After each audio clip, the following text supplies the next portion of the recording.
اعلی حضرت مفتی اعظم حجت الاسلام بریلی تجھے سلام۔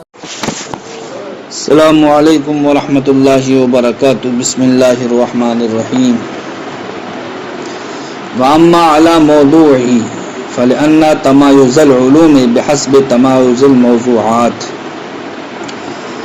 یہاں سے شارح علیہ الرحمہ علم کا شروع کرنا موضوع پر کیوں موقوف ہے، اس کی وجہ ذکر فرماتے ہیں کہ کسی بھی علم کو شروع کرنے سے پہلے اس علم کے موضوع کا جاننا کیوں ضروری ہے۔ تو فرماتے ہیں شارح کہ ایک علم جو دوسرے علم سے ممتاز ہوتا ہے وہ موضوع ہی کے ذریعے سے ہوتا ہے۔ ایک علم جو دوسرے علم سے ممتاز ہوتا ہے وہ کائے کے ذریعے سے، وہ موضوع کے ذریعے سے ہی ہوتا ہے۔ کیوں؟ اس لیے کہ ہم دیکھتے ہیں کہ مثلا علم فقہ کا موضوع ہے افعال مکلفین سے بحث کرنا حل و حرام صحت و فساد کے اعتبار سے۔ یہ کس کا موضوع ہے؟ علم فقہ کا موضوع۔ کہ علم فقہ کہتے ہیں کہ جس میں افعال مکلفین سے بحث کی جائے حلال و حرام صحت و فساد کے اعتبار سے۔ لیکن بھائی ہم دیکھتے ہیں کہ اصول فقہ کا موضوع دوسرا ہے۔ وہ موضوع کیا ہے؟ اصول فقہ کا وہ موضوع یہ ہے کہ اصول فقہ کہتے ہیں کہ جس میں ادلہ سمعیہ سے بحث کی جائے، جس میں اصول اربع سے بحث کی جائے اس حیثیت سے کہ ان اصول اربع کے ذریعے سے احکام شرعیہ مستنبط ہوتے ہیں۔ تو اب دیکھیے علم فقہ کا موضوع ٹھہرا افعال مکلفین سے بحث کرنا، اور اصول فقہ کا موضوع ٹھہرا اصول اربع سے بحث کرنا۔ تو دونوں کے موضوع دیکھیے علیحدہ علیحدہ ہیں یا نہیں؟ دونوں کے موضوع کے علیحدہ علیحدہ ہونے نے اس بات کو بتا دیا کہ ایک علم جو دوسرے علم سے ممتاز ہوتا ہے وہ اپنے موضوع کے ذریعے سے ہی ہوتا ہے۔ اس لیے جناب والا علم کا شروع کرنا یہ موقوف ہے پر موضوع پر، تاکہ علم کو شروع کرنے والا وہ جس علم کو شروع کر رہا ہے اس علم کو دوسرے تمام علوم سے کیا کر سکے، ممتاز کر سکے۔ لہذا یہ اسی وقت ہوگا جب کہ انسان اس علم کے موضوع کو اولاً جان لے۔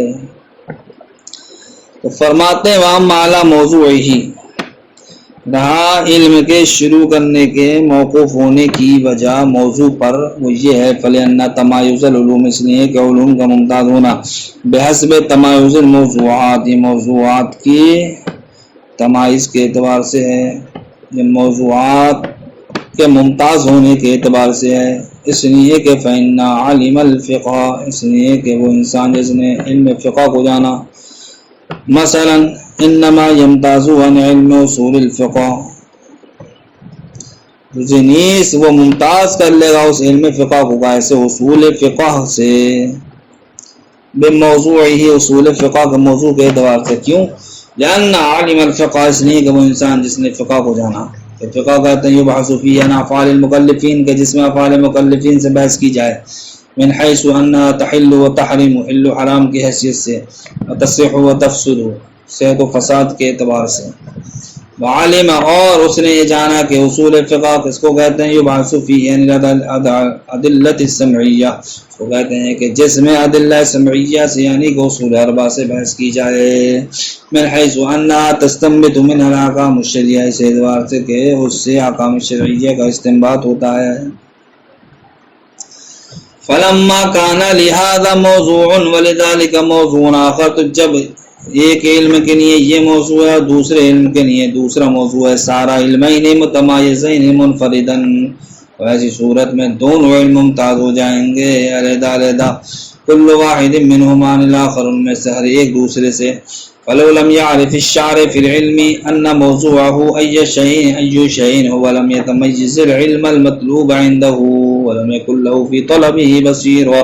تو اگر علم کو شروع کرنے والا اولاً اس کے موضوع کو نہ جانے کہ اس کا موضوع کون سی چیز ہے تو وہ علم مطلوب کو ممتاز نہیں کر سکے گا عندہ اپنے نزدیک. ولم يكن له في طلبه بصير، اور اس علم کو طلب کرنے میں کوئی بصیرت بھی نہیں ہوگی. فرماتے ہیں ولما کان بیان الحاجت الى المنطق ينساق الى معرفته برسمه اوردهما في بحث واحد، کہ تعریف اور غرض و غایت کو ایک بحث میں مصنف علیہ الرحمٰ نے کیوں ذکر فرمایا؟ ایک بحث میں تعریف کو اور غرض و غایت کو، ان دونوں کو ایک ہی بحث میں کیوں ذکر فرمایا اور موضوع کو علیحدہ بحث میں ذکر فرمایا؟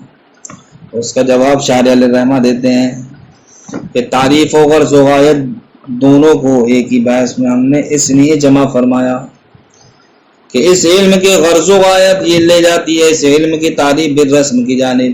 اس علم کی تعریف بالرسم کی جانب کیسے لے جاتی صاحب؟ اس اعتبار سے لے جاتی ہے کہ علم منطق کی غرض و غایت کیا ہے؟ علم منطق کہتے ہیں علم منطق کی غرض و غایت ذہن کو خطا فی الفکر سے بچانا، ذہن کو خطا فی الفکر سے بچانا. اب ہم آپ سے پوچھتے ہیں کہ علم منطق کی تعریف کیا؟ تو آپ کہیں گے وہ اعلی قانون یا جس کی رعایت ذہن کو خطا فی الفکر سے بچائے، جس کی رعایت ذہن کو خطا فی الفکر سے بچائے. تو دیکھیے جناب والا، تعریف میں بھی دخل اس بات کو ہے کہ ذہن کو خطا فی الفکر سے بچانا، اور غرض و غایت میں بھی یہی ہے کہ ذہن کو خطا فی الفکر سے بچانا. تو جو اس علم کی بیان حاجت ہے، غرض و غایت ہے کہ ذہن کو خطا فی الفکر سے بچانا، تو یہ چونکہ کیا ہوگی اب اس علم کے ساتھ خاص ہوگی، اس علم کے لیے کیا ہوگی؟ خاصہ ہوگی. تو ذہن کو خطا فی الفکر سے بچانا ہی اس علم کی کیا غرض ہے، اس علم سے کیا مقصد ہے. تو اب یہی کیا بنے گا؟ اب یہی اس علم کے لیے خاصہ کا درجہ شمار ہو جائے گی. تو جب علم منطق کی غرض و غایت یہ خاصے کے درجے میں ہوئی تو اب اسی خاصے کے ذریعے سے اس علم کی تعریف کیا ہوئی؟ مرکب ہوئی.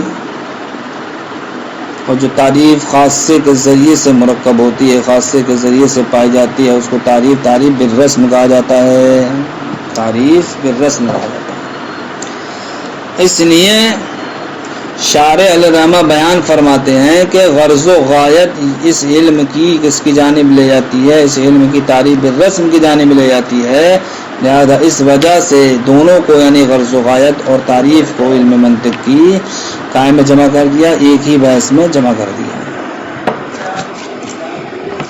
اب دوسرا سوال یہ ہوتا ہے کہ چلیے ہم نے مان لیا کہ اس علم کے غرض و غایت اس علم کی تعریف بالرسم کی جانب لے جاتی ہے، اس لیے دونوں کو ایک بحث میں ذکر کیا.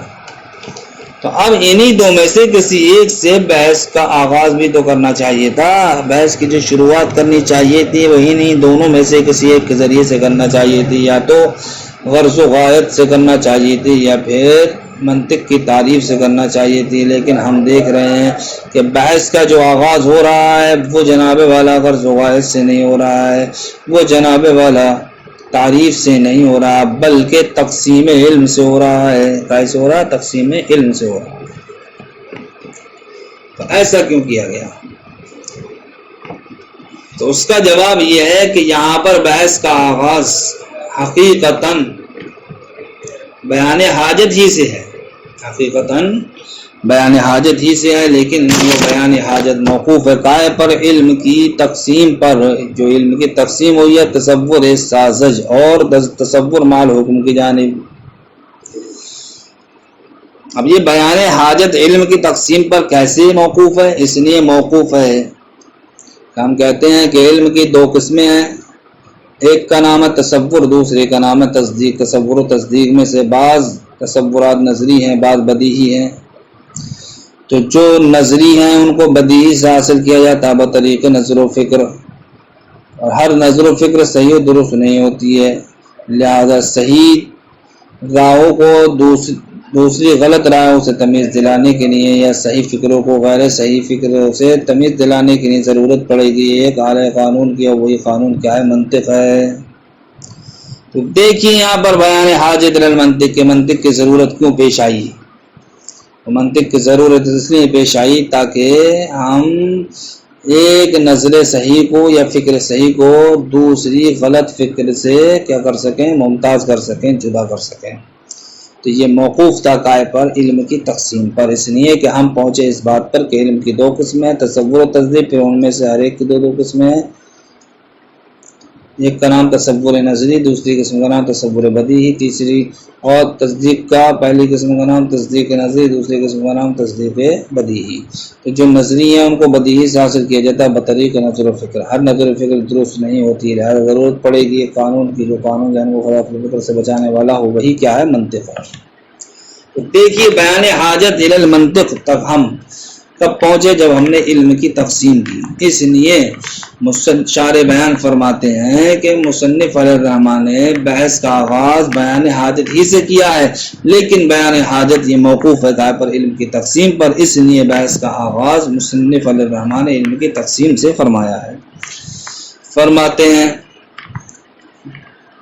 وَلَمَّا كَانَ بَيَانُ الْحَاجَةِ إِلَى الْمَنْطِقِ، جب بیان حاجت الی المنطق ينساق یہ لے جا رہی ہے الی معرفته برسمه، منطق کی تعریف بالرسم کی جانب، اورده ما فی بحث واحد، اس لیے مصنف علیہ الرحمٰن نے ان دونوں کو ایک بحث میں پیش فرمایا۔ صدر البحث، اور بحث کو شروع فرمایا کیسے؟ بتقسیم العلم، علم کی تصور فقط اور تصدیق کی جانب تقسیم کرنے سے۔ کیوں؟ لتوقف بیان الحاجت الیہ علیہ، کہ اس پر کیا ہے؟